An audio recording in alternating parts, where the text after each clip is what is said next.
3-Minute Egg's coverage of the visual arts is supported by Wet Paint, an independent art supply store since 1976, serving Twin Cities artists and the world beyond. Learn more at wetpaintart.com. Support for 3-Minute Egg also comes from the Grand Hand Gallery. During the art crawl, catch the trolley up to the Grand Hand to catch 2 concurrent exhibitions, Minnesota Women Potters and 2 Minnesota Painters. More information at thegrandhand.com. Today we go gallery hopping to catch the work of 2 artists gaining critical and popular acclaim. First we catch up with Megan Vossler, McKnight Fellow, and her recent show at Franklin Artworks. Then jump over to First Amendment Gallery to introduce you to the pop art of Jennifer Davis. All this on 3-Minute Egg.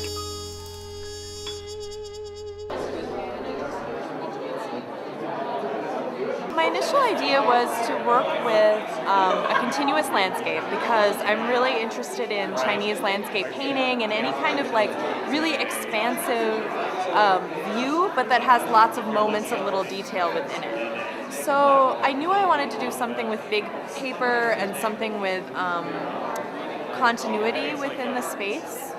I see them as vantage points on the same picture. So I see them as fragments of the same landscape that as you look around the room, you're getting glimpses into different responses to the same kind of event. And that event is left really unclarified. There's certainly such a thing as too much negative, so-called negative space, too much white space, that just feels like it's not doing anything. And for me, the white space becomes part of the landscape. I don't really think of it as being blank or empty.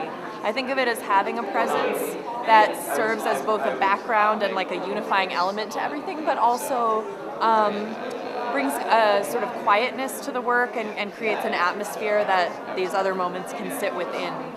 I began to work only in the black and white graphite because I was doing a series of work about the wars in Iraq and Afghanistan, and I was working with this imagery of soldiers. And color just seemed inappropriate to me. It just seemed too expressive, and I wanted to work in a way that felt much more controlled and pseudo-objective, you know. I mean, it's not objective, but I was trying to remove expressive marks and trying to remove color and remove all the things that would be myself from the depictions of what I was trying to draw.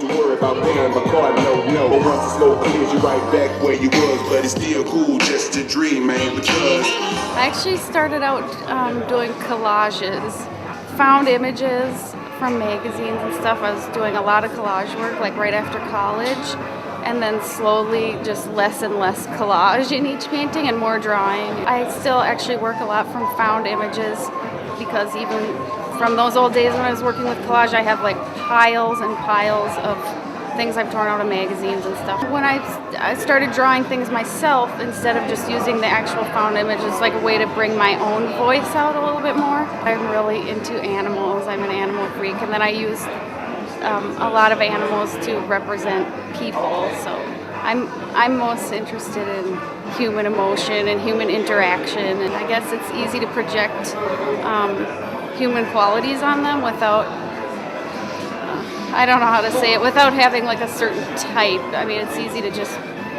like use a dog as a symbol for loyalty or like that. I use a lot of monkeys, which are playful. Well, I think of them as playful and curious and stuff like that. Birds, you know, freedom, and just, I mean, it's nothing very deep, these symbols I'm using, but I tend to repeat them over and over and just kind of assign my own meanings to them. I'm looking at my finished pieces and figuring out what they mean along with you, probably. I keep myself pretty entertained when I'm doing it. I just like am making up stories in my head about the little characters I'm painting, and I'm laughing a lot in my studio, and I think they're funny. A lot of people tell me they think they're sad or lonely looking, but I don't feel sad and lonely when I'm doing it. I think it's fun.